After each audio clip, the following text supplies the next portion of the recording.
Recently, Johnny made a video titled "Why People Blame America for the War in Ukraine," which left many viewers, including myself, with a bitter aftertaste. But this bitterness is not the usual discomfort from confronting the hard truth, which Johnny often brilliantly delivers in his videos. Instead, it's the bitterness of American ignorance, a sad reminder that they still struggle to see smaller nations as equals and to recognize Russia for what it really is. I had pondered on the reasons why Johnny would make such a video because it completely falls out of line from his previous ones. Even though he later did come out with explanations saying he wanted to take one piece of history and treat it through two totally different perspectives. Which made me feel relieved because Johnny did not do it out of fear, nor he didn't intend to parrot Kremlin's propaganda. But nevertheless, the fact that he made such a video in the first place made it clear to me that despite his extensive travels, despite his aspiration to be an objective journalist, despite his wealth of experience in filtering data, Johnny still does not understand what Russia is.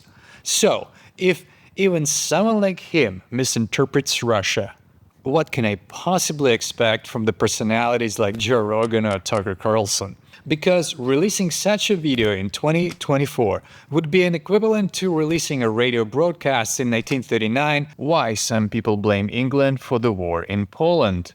Case in point, who are those people mentioned in the title who supposedly blame America for the war? The only ones I see are the people affected by Russian propaganda. Kommersant quotes Foreign Minister Sergei Lavrov, "The US attacked us, Russia, with the hand of the Ukrainian regime." I saw in your video response you apologized and took the video down, and I really admire such an action.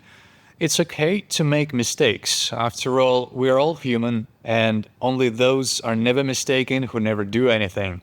And I admire your courage to listen to the hard feedback and not take it personal. Because if we never listen to the feedback, that's how we stagnate, get trapped in the bubble, and turn into egocentric people like Elon Musk. Thank you, Johnny, for doing what's right. My name is Yaroslav, I'm from Ukraine. This is where I feel my responsibility to step in and provide constructive criticism on why exactly that video got such big backlash, and to try to open your eyes on Moscow Empire. Ultimately, this is what I love about doing journalism on YouTube, where I get to directly publish to you, and then you get to give feedback to me. Get ready to dive deep in the rabbit hole. And I'm very excited to share with you what that gas station is really made of. The greatest trick the Muscovites have ever pulled was convincing the world that they are Russians. That's Richard Sakwa, an expert on the geopolitics of this time, whose book is a rigorous academic argument for the narrative I'm exploring today. So who is this expert Richard Sakwa? Just a quick Wikipedia search revealed his clear pro-Russian biased side. Pro-Putin scholar, providing the Russian perspective on Russia-Ukrainian war, a one-sided treatment of a contemporary Russian politics and of Putin's regime, a polemical attack on Western policy, and the defense of Russia. Sakwa clearly sympathizes with Russia's position. On top of that, Sakwa is also a commentator on a Kremlin-funded Russia Today channel. Genocide Joe, as the Biden administration did over the last year, allowing mass starvation and mass killing in Gaza, and poor Russia was left out. This means neutrality, no NATO membership, and acceptance of the territorial position. Because obviously Ukraine is a major country, a big country, somebody has to govern it. Well, how about his country, United Kingdom, gets neutrality, exits NATO, gets bombed and invaded by Russian tanks, and then accepts the territorial changes. And then, yeah, obviously someone needs to govern those British people. It's not like they're capable of governing themselves without Russian tanks. Johnny, you were amplifying a voice of a pro-Kremlin propagandist. Let's not be doing that. There are exactly zero good intentions coming from Moscow Empire, neither for United States, nor for Europe, nor even for their own people. I am a firm believer that for as long as the country with the name Russia exists on our maps, terror will be their main export and repressions will be their main import. And I didn't come to this belief because they invaded my country and I hate them. In fact, I don't even really hate them, like I wouldn't hate an earthquake or a tornado. They are who they are. They are a force of nature, a threat to the free world that we need to acknowledge and deal with accordingly. Russia wanted to proactively join the West, but not as a subordinate, not as a loser, but rather as a partner. So, when NATO cooperated with Russia in the 2000s, was it done as a subordinate or as a partner? They said that framing this in terms of winners and losers is maybe rational, but it's dangerous. Do you see on this photo winners and losers? I surely don't. Most recently, when the winners of World War I punished Germany by making them pay everyone back for the damage they caused. Was Russia punished by making them pay everyone back for the damages they caused while being communist? I surely haven't heard Ukraine or Kazakhstan receiving any reparations from Moscow for literally genocides of our people. Limiting their economy and military. Does openly trading with Russia and accepting it into the World Trade Organization in 2012 equate to limiting its economy? Surely not. All of this leading to economic despair and national humiliation. Does accepting Russia in international competitions from sports to music makes them a national humiliation? If you're going to impose this sort of thing, make Germany an outcast, then you're going to have just building up resentment. Does inviting Russia to G8 make them an outcast? No. This narrative that Russia was treated as a loser is a lie.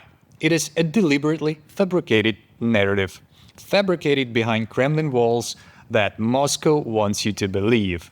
Germany after the First World War and Russia were treated completely different.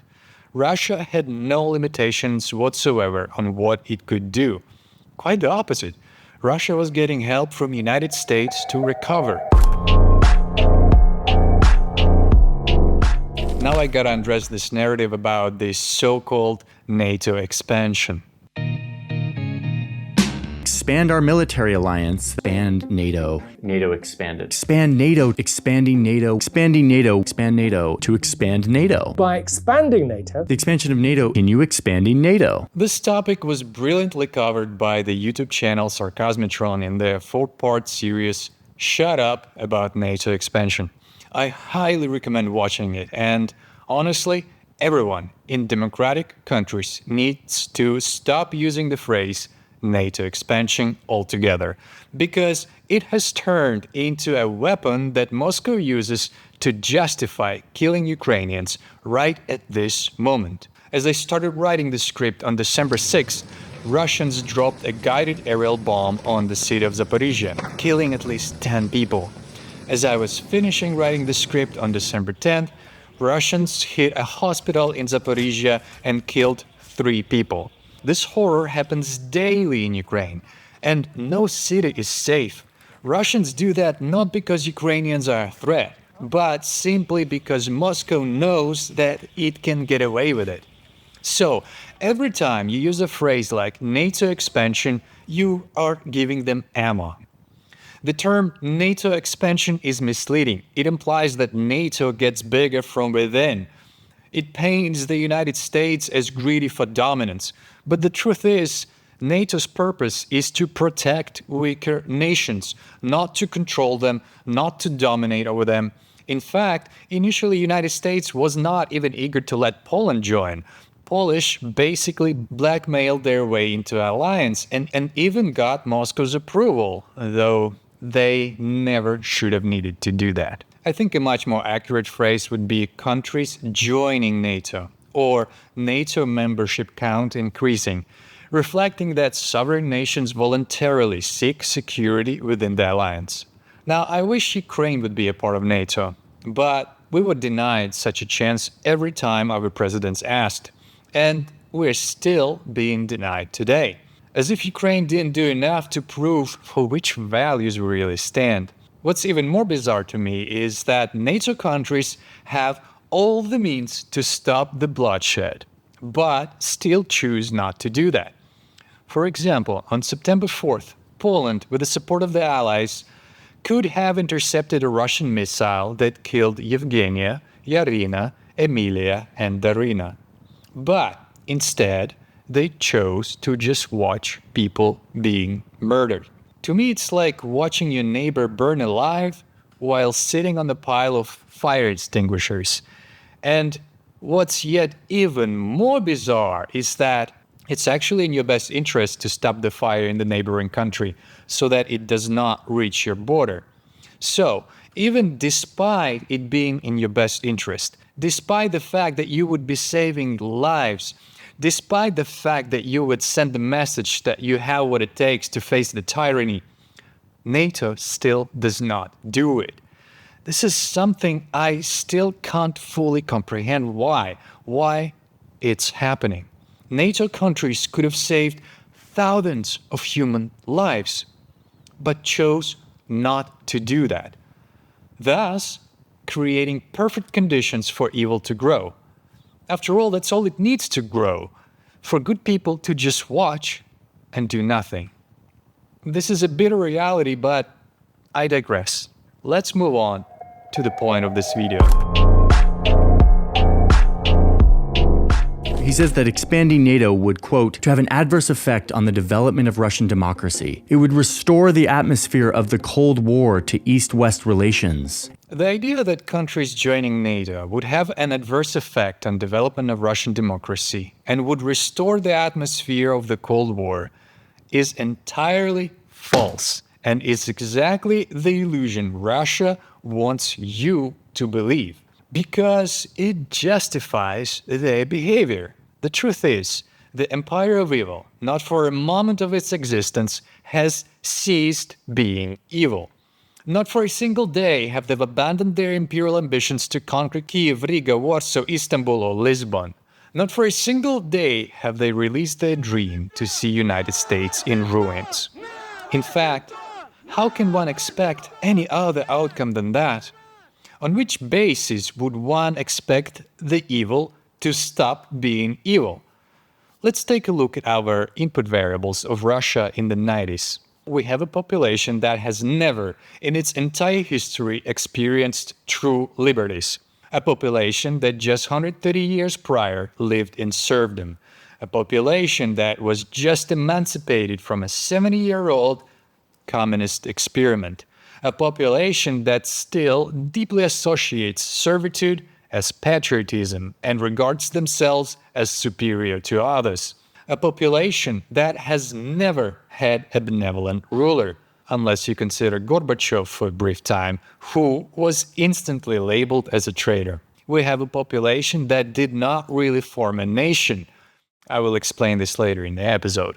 We have a population that has not undergone de-imperialization, never acknowledged its historical wrongdoings, never took responsibility for the crimes of its past, never condemned their colonialism and communism. They still have monuments to the likes of Ivan the Terrible, Lenin, and Stalin, tyrants who've killed more Russians than any other foreign invader in history combined.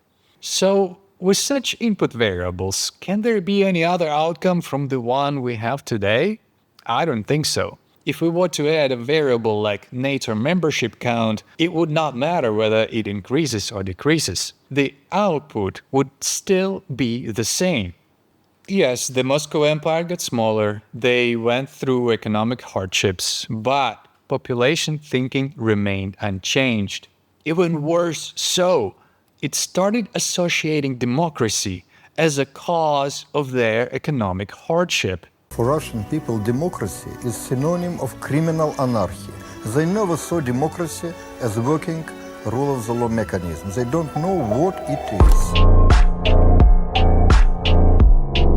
All the signs of their imperialism were already there before the first NATO expansion has even occurred. As an example, let me list you just 5 obvious signs that we all missed prior 1999. First sign.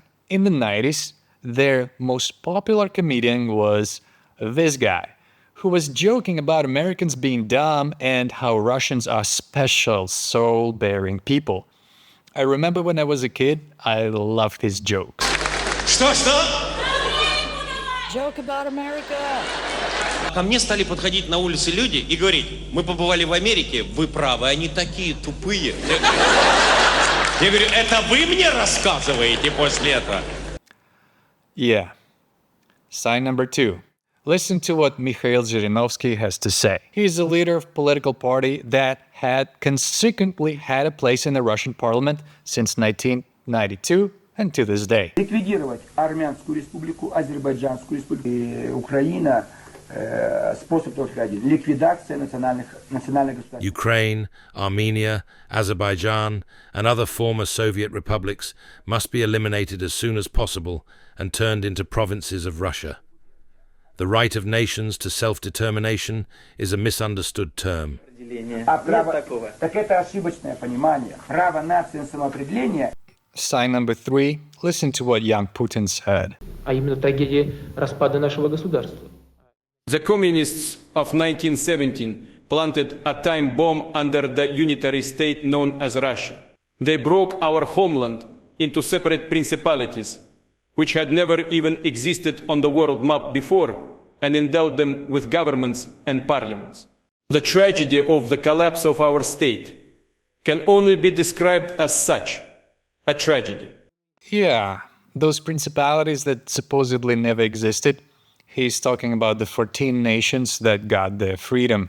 Now, sign number 4, and now we're getting to actions, not just jokes and statements. The year is 1992. Country, Georgia. Or rather, more appropriate name is Sakartvelo. Here, the Kremlin rehearsed a tactic that they would repeat 22 years later in Ukraine, creating a quasi-republics and imitating a civil war. To this day, English Wikipedia labels it incorrectly as such. But without Moscow's involvement, there would have never been a war, just as there would have never been a war in Ukraine's Donbas region. While some ethnic tensions did exist, the conflict was entirely manufactured by Moscow. The Minister of Russian Defense Department Sergei Shoigu was in charge of that military intervention. The playbook was identical to the one they did in Ukraine. Military aid disguised as a humanitarian convoys. Russian troops disguised as separatists. Moscow's total denial of involvement. Propaganda designed to artificially inflame tensions. Listen to Ukrainian journalist Georgy Gongadze reporting from the scene in Abkhazia. There is a war with Russia. That's absolutely clear, no matter how much they try to cover it up. They claim they're not involved and aren't providing help, but it's all a bluff. See, the only difference between Ukraine and Sakartvelo invasion was that Moscow Empire did not use aviation in Ukraine, probably not to blow its cover. Other than that, even atrocities the Russians committed are identical to the ones they committed in Ukraine. Activists launched a campaign to raise awareness called Before Bucha Was Abkhazia. Listen to a 1-minute report by Voice of America. Wars broke out in Georgia that were branded as civil war, but in fact it was Russia that was organizing. An estimated 10,000 to 30,000 people were killed. Exact figures aren't known. Survivors of the conflict say multiple atrocities were committed. Russia denies committing atrocities, but the Organization for Security and Cooperation in Europe describes what happened in Abkhazia as ethnic cleansing. The harrowing testimony of survivors is reminiscent of the accounts from Ukrainians following Russia's February 2022 full-scale invasion. In the Ukrainian cities of Bucha and Irpin, survivors describe similar killings, rapes and torture, also denied by Russia despite widespread evidence and mass graves. To warn the West that if they don't stop Russia in Ukraine now, they will have to spend 100 times more, like in another 30 years. Many Georgians say their fate should have provided ample warning of the dangers posed by Russia long before its invasion of Ukraine. So NATO didn't expand an inch, but Moscow Empire already killed tens of thousands of innocent people, imitated a civil war, and was committing identical war crimes as it does in Ukraine today. For some reason, no one bothered to hear that ample warning in the West. Now, the fifth sign that we all missed was war in Chechnya. With the magnitude of horror they committed there, I really don't understand how everyone in the West just looked past that. Firstly in 1995 and then again in 1999. Sounds eerily similar to how the West ignored what Hitler was doing in Auschwitz. We used to say, where is the whole world? Where is the United States? Do they know what is happening here in the extermination camps at all? They smuggled out photographs with a plea to the great powers for help. The evidence was so extensive, one could hardly fail to give it credit. According to estimates of Memorial Foundation, Moscow Empire killed 50,000 civilians in the First Chechen War. Some estimates go as high as 130,000. All those innocent souls were killed because Moscow Empire did not want Chechen people to be free from their chains. Out of hundreds of war crimes they've committed, I will read you one directly from a UN report. Federal soldiers deliberately and arbitrarily attacked civilians by shooting residents and burning houses with flamethrowers. They carelessly opened fire and threw grenades into basements where residents, mostly women, elderly, and children, had been hiding. At least 103 civilians were killed. Indiscriminate arbitrary detention was carried out, during which torture, beatings, mistreatment, and summary executions were reported. Today, this is known as Samashki massacre. Perpetrator, Russia, motive, genocidal intent. Absolutely the same evil signature as in Abkhazia, as in Bucha, so is in Chechnya. In fact, let's hear directly from a witness, a war correspondent Masha Gessen. Меня ничего в Буче не удивило. Да, оно меня поразило, оно меня... What I saw in Bucha didn't surprise me. I was terrified and couldn't sleep, but I was not surprised. Because I've witnessed the same kind of horror in Chechnya in both First and Second Chechen Wars. From what I know, the same was seen in Syria, where Russian troops were involved, though I can't say for certain about Syria because I wasn't there. But I've seen Chechnya with my own eyes, and I have no doubts this is how the Russian army fights. So I've just listed you 5 signs even before NATO alliance had welcomed any new members whatsoever. But there were thousands of such signs, and Moldovans, I'm sorry I left you out because developing Russian democracy has intervened into your country as well. And then look at the amount of signs we all missed after Putin became president. Look at how he refused help for a chance to save Kursk submarine sailors, and then he was smiling while saying it had sunk, and then injected tranquilizer into complaining widows so that they don't yell as much. The new leader of the Soviet Union didn't act quickly. I looked at the pictures of Mr. Putin, trying to look for a trace of humanity. But that, my friends, was very, very revealing indeed. They still do not value human life in the same way that we do. Look at how he consolidated all the medias in one hand. What do you think he's going to do with that? Now, look at how he treated hostages in Beslan by just killing them all. Look at the amount of journalists that he killed. Wikipedia page here looks as if the credits for a movie, except each name here represents a stolen life. Look at how he orchestrated a terrorist attack on his own population and then used radioactive polonium to murder Alexei Litvinenko, an ex-KGB agent who exposed Putin. I mean, I can go on with those signs for another hour, but what's really astounding is that despite all the plethora of signs, the United States of America pressed reset button with literally terrorists. And what's even more profoundly bizarre, those terrorists are not even your friends, dear Americans. They dream of seeing your country go off in flames. The stupid plastic button that made us all look like a bunch of jerks. Yeltsin may have spoken sweetly about liberty and democracy, yet he drowned Chechnya, Moldova, and Sakartvelo in blood. Have no illusions. If he could, he'd slit Ukraine's throat as well. And they've tried, but Ukraine was way too strong back then, while they were way too weak. Historically, Muscovites always picked on the weaker ones, just like a typical school bully would. That's why they hate NATO so much. It's like as if those smaller kids formed a defense club and got a protection from the biggest guy in the school. Though, due to their exaggerated grandeur, they sometimes overestimate their capabilities, like they did with Japan, Finland, or Ukraine.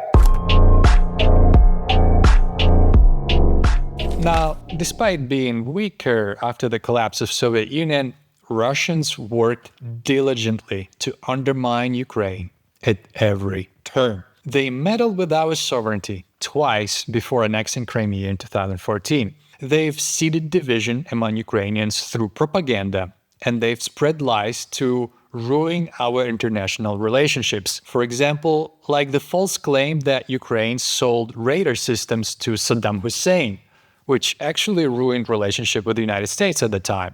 Moscow agents have infiltrated our government at every level, using pocket oligarchs to pass pro-Moscow laws and even appointing a Russian citizen as our Minister of Defense. No wonder General Zaluzhny showed the US a fake defense plan. The Russian rats were literally everywhere, and we're still plucking them off to this day. Remember journalist Georgy Gangadze covering from Abkhazia? He was murdered in year 2000. There is no evidence to prove it, but the motive points that Russians killed him and framed our president. Same as in 2004, Russians attempted to kill our pro-democratic presidential candidate by poisoning him. But when that failed, they used media networks to brand him as a Nazi and as an American puppet who seeks to divide Ukraine.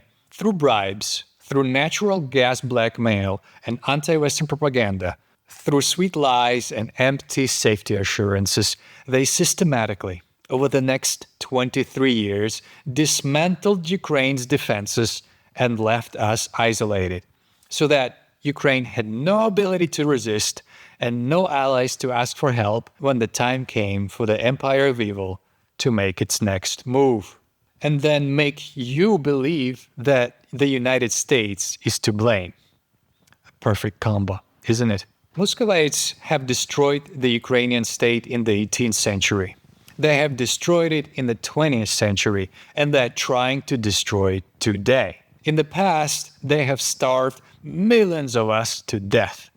My grandma has curved bones on her legs, and she walks like a penguin, because when she was born in 1932, Russians have taken all the food from my great-grandparents and deliberately created a famine on the world's most richest fertile soil. They have deported millions of us to Siberia, to Far East, to Caucasus. They've been prohibiting our language, assassinated our poets, jailed our writers, suppressed our culture, and painted us as a second-class people. They have rewrote the history where there is no place for Ukrainians as distinct people. And it doesn't matter to them that there are thousands of historic maps and documents that mention Ukraine and Ukrainian people. To them, truth does not matter.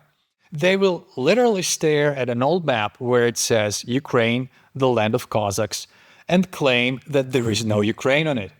This actually happened. Владимир Владимирович, там нет Украины. Эти земли просто входили в состав Речи Посполитой, а потом попросились в состав Московского царства. As the truth does not matter to them, neither is keeping their word matters to them. Let me quote you the Budapest Memorandum, according to which Ukraine gave up its third largest nuclear arsenal. Russian Federation to respect the independence and sovereignty and existing borders of Ukraine. Russian Federation to refrain from use of force against the territorial integrity and political independence of Ukraine. You think they've ever intended to keep that word? Oh no. But of course, they were ready to say anything as long as our nukes were gone. Just in the last couple years, they have betrayed Assad, Armenia, and Erdogan. The agreement with Moscovites is not worth the paper it's written on. They will betray you at their earliest convenience, and then they will blame you for their dishonor. This is the hard truth the Western civilization must finally come to accept. They operate on a completely different set of values than us. They only imitate our values to rub into our trust, just like a parrot would imitate human speech. In their culture, lying is encouraged. That's why Lavrov can point-blank claim that Russia did not invade anyone. You know, the war which we are trying to stop and which was launched against us using Ukrainian people. Do you really think he doesn't know that he's lying? We did not start this war. Or that imperialistic Russians don't know what they're really up to? Oh no, they are completely aware of it. And they are all together on this deception, pretending like they care about people of Donbass. For them, deceiving others is like a sport. In the 17th century, there was this German ambassador to Moscow, Johann Korb. He led a personal diary. On July 24th, 1698, he wrote the following. Although in yesterday's turmoil matters had not yet escalated to the frenzy of bare sword, there were still those who complained about it. One of the Muscovites showed his wounds, and having bribed false witnesses for a small fee, assured that he had scars from a sword drawn against him. When his deception was clearly revealed by a more truthful testimony, we could not sufficiently admire the depravity of the morals of this people, and the complete impunity among them for the disgusting habit of lying and perjury. Among Muscovites, false witnesses can always and everywhere be found, for their concepts are so distorted that the ability to deceive is considered almost a sign of high intelligence. The ability to deceive is a sign of high intelligence. Right there. This is their fundamental value. And nothing has changed since 17th century. And why would it change? There was no push for a change. An economical hiccup in the 90s was clearly not enough. Yeah, the empire got smaller. Not the first time that it happened to them. They're working to rebuild it now, to establish a new world order. Conquering Ukraine was supposed to be an easy first step. And if you think I'm cherry-picking with the Johann Korb quote, oh no, I'm just not going deep for this episode not to be 5 hours long, but by all means, read his whole diary. Read anyone's work for that matter who directly witnessed them in the past. Read Moscovitcarum Commentarii by Sigismund Herberstein, La Moscovia by Antonio Passivino, Chronicum Moscoviticum by Conrad Busso. Read what their beloved Karl Marx said about them. Watch my channel to see their real face. And more than most, you've probably already read 1984. And you probably thought it was a fiction. But in fact, it accurately described their reality. War is peace. Freedom is slavery. Ignorance is a bliss. When I mentioned how Russians are mistreating Ukrainians, they are in fact doing similar to everyone they can get their hands on. They also deliberately caused famine in Kazakhstan that killed a quarter of their population. They've deported an entire Crimean Tatar nation from their historic land. And then they moved Russians into their freshly evicted homes. And today they are lying that Crimea is their rightful territory. Crimean Tatars were allowed back only when Ukraine became independent. But after Russia annexed Crimea again, it banned their governing body and started prosecuting them. Russians have also used mass deportations on dozens of other peoples. They've always imposed their language. They always repressed those wanting liberties. They forced everyone to forget their past and to learn a new fake history, so that the next generation would not remember how their great-parents were terrorized and oppressed. Case in point, on the war, fighting against Ukraine right now, we see Chechens, Buryats, Sakha people, Tuvinians, etc. All those ethnic minorities of Moscow Empire whose great-great-parents were oppressed by this very empire. Frankly, I'm not aware of any nation that joined Moscow Empire willingly.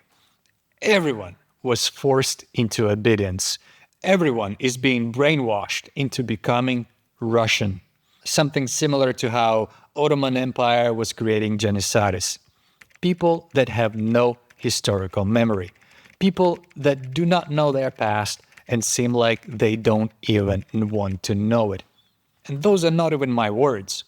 This was said about Russians by a Russian writer Maxim Gorky 100 years ago. Russians are not really a nationality that we think about in modern terms, like Brazilians or French or Koreans. It is an empire-wide ethnos consisting of people who do not know their past, who think they are superior than the rest, who speak Moscovian language, and who are socially engineered not to ask questions. Unable to ask critical questions regarding the leader of the group. If you study the characteristics of a cult and the behavior of Russians, you start noticing some disturbing similarities. So I hope you start to see the pattern, how throughout the centuries, the empire firstly captures, then oppresses, enslaves, and then converts the populations into Russians. Case in point, Novgorod Republic and Novgorodians. First, they were defeated in 3 wars against Muscovites, then pillaged, deported, massacred, and then, after crushing their will, they were assimilated to the point where they no longer exist as a distinct people today. And yes, surely, no one was a saint in the past, especially by today's moral compass. But as you recall, moral compass of Muscovites have not really caught up with the 21st century, hence the bloodiest war in the 70 years.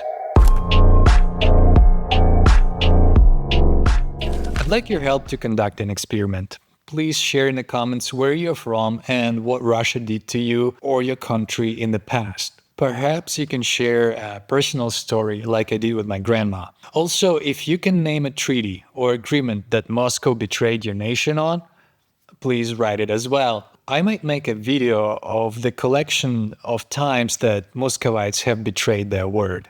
But more than most, I would like to focus on their crimes after 1990, to show why Eastern Bloc countries were begging to join NATO and to completely disprove the narrative that NATO had an adverse effect on the development of Russian democracy. Because if we associate democracies with freedoms and liberties and human rights and dignity, there were none of such things in the newly formed Russian Federation. Surely I'm generalizing, but when Putin announced a full-scale invasion of Ukraine, not even 1% of Moscow's population came out to protest. Not even 1%. So, getting back to my experiment idea, I'd imagine a Polish would write about 2010 Smolensk plane crash of their president. There is evidence suggesting that Muscovites are responsible for it. I would probably mention Katyn massacre and how Russians betrayed Polish insurgency in Warsaw 1944. As an American, I would write how Muscovites offered Afghan militias bounties to kill the US troops. Let's just show to people who still don't understand what Russia is. Let's show them what it really is and how they have never did anything good for humanity. They are like a parasite within the Western civilization with ambition to destroy its host, just like the Alien movie. I'm saying parasite not to offend or put down, but because this word accurately depicts the reality. Most of their essence is either appropriated or stolen or copied, just like their identity. Like vodka is a Polish invention. Kremlin was built by Italians. A K-47 Kalashnikov was invented by German scientists. Nuclear program was stolen from Americans. Space program was due to appropriated German program and Ukrainian scientists. The entire industrialization of Soviet Union was made by companies from the West. Their coat of arms is a copy from the Eastern Roman Empire. Their flag is a copy of Dutch colors. The Russian nesting dolls is a ripoff from Japanese god Fukurojuku, and so on, and so on, and so on. And, I mean, didn't Putin steal a Super Bowl ring from a football player? Are you still surprised he did it? Check out my video about what Moscovia really is to find out more details about this. But Moscow Empire consistently lags behind the West in technological advancement. That's because innovation and creativity cannot flourish with a barrel pressed against your temple. They are nothing but a gas station masquerading as a country. Where are all their space achievements today? Even weapons that they make lag behind. The impossible to stop Kinzhal missile was stopped by Patriot system. Their superior Armata tank didn't even materialize. Another name that we use for Moscow Empire in Ukraine is Prison of Nations. Here's a Ukrainian insurgency army propaganda poster depicting the USSR as a burning prison of nations. You see a Ukrainian fighter leading other nations while holding a banner saying, "Freedom to the nations, freedom to the individual." This was 70 years ago, but I find it very symbolic of today's situation. Today, Ukraine is yet again leading the resistance of many nations against this prison, because only united it can be defeated. Ukraine Armed Forces has dedicated battalions consisting of other oppressed nations like Belarusians, Bashkorts, Chechens, Georgians, Crimean Tatars, Armenians, Karelians, and even Russians who also want to be free. Thing is, Ukrainians are treated differently by Russians from the way they treat other nations. Russians don't deny that Chechen or Georgian or Polish people exist. When they occupied Chechnya or Sakartvelo, they didn't destroy their national identity.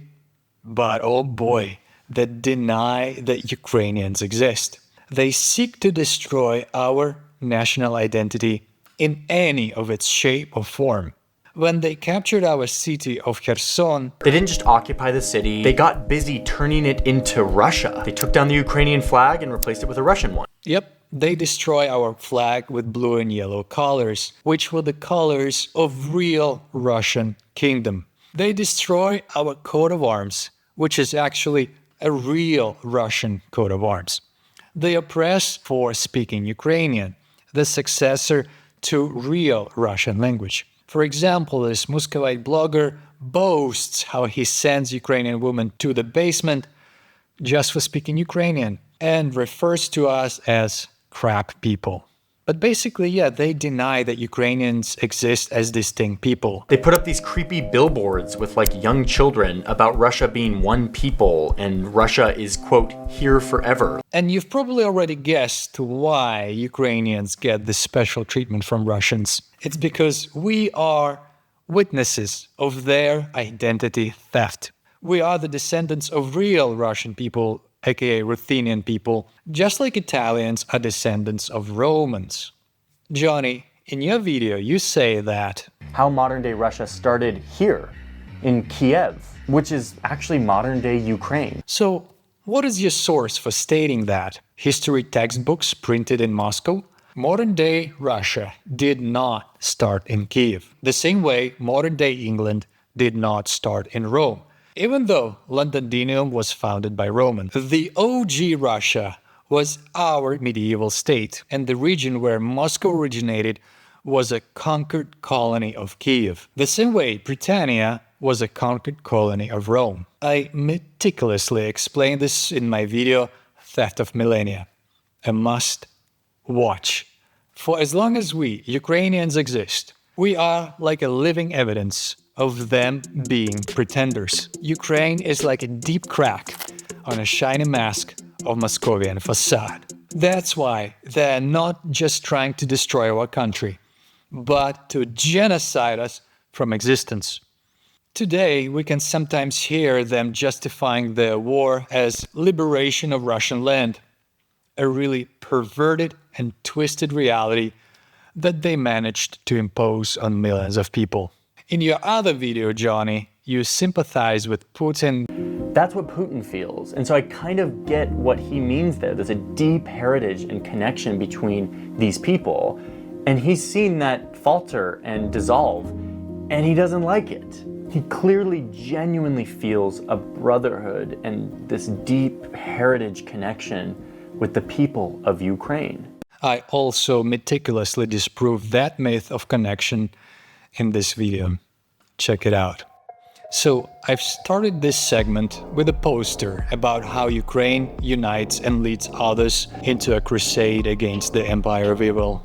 We kind of have a joke among ourselves that we feel personal responsibility for our colony going rogue. Ambassador George Kennan. He is one of America's most admired analysts of foreign policy. George Kennan was a U.S. ambassador to the Soviet Union for a very long time. He understood this region better than maybe any other American. And he gets really specific. I mean, this guy really understands Russia. Johnny, if you watch this video long enough, I hope you start to see a picture that you were deceived. And so was George Kennan. And so was I before the war. I never believed that they would invade Ukraine. Oh, you really think, you don't think it's actually going to happen? I don't think it's going to happen. That's why I'm here in my apartment in Kiev. In fact, I made a video, 9 reasons why Moscow is not going to invade. Isn't it fascinating when you think you got them figured out?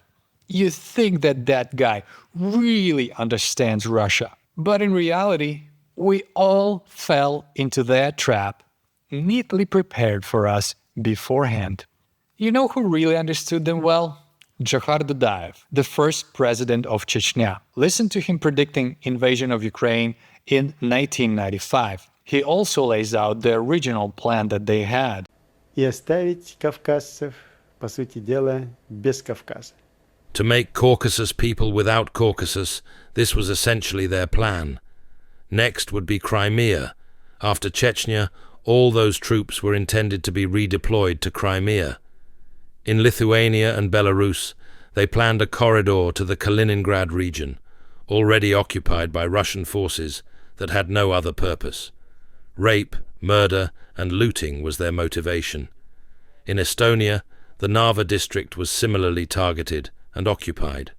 In Central Asia, Kazakhstan and Kyrgyzstan were to be absorbed as colonies of a new Russia.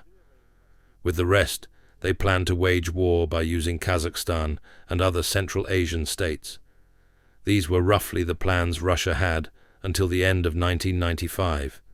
They had a very grand appetite. But earlier, they slipped up at Afghanistan. Но осеклись на Афганистане. Знаете, как в анекдоте муравей перевязанный идет? You know, like in that joke. A bandaged ant is walking along, and a mosquito asks him, "What happened to you, my friend?" The ant replies, "Well, it's a long story. I wanted to taste a firefly, but ended up on a cigarette butt instead." That's similar to how Russia foiled in Afghanistan, and its ambitions were tempered down a bit. After their failures in Afghanistan, they decided to change course, seeking to court Europe in order to strengthen themselves before pushing toward the Indian Ocean, the Middle East, the Bosphorus, the Red Sea, and eventually crushing Europe as well. Afghanistan slowed them down, and then other challenges arose, like Chechnya. We curbed their appetite somewhat, but didn't stop them. There will still be fights over Crimea. Ukraine is bound to clash with Russia. As long as Russism exists, it will never abandon its ambitions. В Крыму еще будет бойня. Украина еще схлестнется с Россией. The excerpt I just shared with you is just a small fragment from his 1-hour-long interview, packed with profound wisdom and foresight. Just 1 year later, he was assassinated by Moscovites. Regarding Americans, I think Richard Nixon grasped their nature very well as well. The ideas of freedom now are on trial. If they don't work, there will be a reversion to not communism, which has failed, but what I call a new despotism, which would pose a mortal danger to the rest of the world, because it would be infected with the virus of Russian imperialism, which of course has been a characteristic of Russian foreign policy for centuries. But George Kennan? Not at all. So now let's look at figures like Elon Musk, Joe Rogan, Tucker Carlson. They are parroting the same narratives as propagandist Sakwa. They embody the definition of a useful idiot. Why would we take Ukraine's side? Why wouldn't we on Russia's side? I'm totally confused. Unknowingly undermining our freedoms they claim to cherish. They are, by far, the best asset Russia could ever dream of having in the West. So no need to amplify their voices any more than they already are. Johnny, I know you get pitched a million different video ideas, but allow me to pitch you a million in first. Let's explore through your Western lens how misconceptions about Russia took root. Let's together visit the Museum of Occupation in Riga, the House of Terror in Budapest, and the Stasi Museum in Berlin. Let's interview Ukrainian POWs and Ukrainian children who have survived the Russian captivity. Let's record our journey, documenting how your understanding of Russia evolves. Then, let's distill your transformation into a powerful video that you and your team are so damn good at making. Let's open people's eyes to what the Moscow Empire really is. Let's amplify the voices of freedom, democracy, and humanity. And I would like to reflect a part of Johnny's video that paints the United States in the evil light. The United States started to enforce an order where everyone else had to follow the rules, except for them. They would become the global enforcer of the rules. They were above the law that they helped create. Dear Americans, thank you so much for saving our ass in the First World War. Thank you so much for saving our asses again in the Second World War. Thank you for helping us rebuild our economies and for protecting us from evil. Thank you for doing this dirty job of policing this world that no one else wanted to do. Our world is full of shit and terror. And of course, you cannot come out squeaky clean by dealing with shit. I do understand that. Let's not wear pink tinted glasses. Just recently, we witnessed the horrors uncovered by Syrian regime, how they had a human press. People were put into this machine and then they were essentially crushed to death. Why am I required to hate Assad? An ally of Russia, by the way. Yes, the United States is not a fluffy teddy bear. You're not perfect. But so is no one on this planet. Yes, you made lots of mistakes, but you have learned on them and moved on. You had good intentions from the get-go and still have them. You're open to correct your course when proven wrong. That's what truly matters. You are a young nation who gave humanity incredible push in prosperity and innovations, who leapfrogged humanity epochs into the future and continues doing so to this day. Lastly, we need your help one more time here in Europe. We know only too well that war comes not when the forces of freedom are strong. It is when they are weak that the tyrants are tempted. I really hope Trump has what it takes to do the right thing. It is still not too late to avert World War III. Paradoxically, by being weak and fearing it, we feed the evil and we encourage it to grow. Here, have some food. Grow some little more. People are about to start World War III. Yeah, it's crazy. Apparently, most of us are not even aware that this evil, this real threat to democracies exists. This chaotic world that smells like a corpse of dead democracy doesn't concern us. Трупом этой умершей демократии. Thus, looping back to the genius quote I started this video with. The greatest trick the devil ever pulled was convincing the world he didn't exist. Thank you all so much for watching my video. If you enjoyed it, please share it so that more people are exposed to the way our reality is, and possibly so that even Johnny would see him. Maybe in the comments under his videos, ask him to watch my video, Savage Sage, and paste a link to my channel, to this video. If you wish to support my work financially, I would greatly appreciate, so you could do so through Buy Me a Coffee or Patreon or membership here. Also, big shout out to those who donated to me in the past.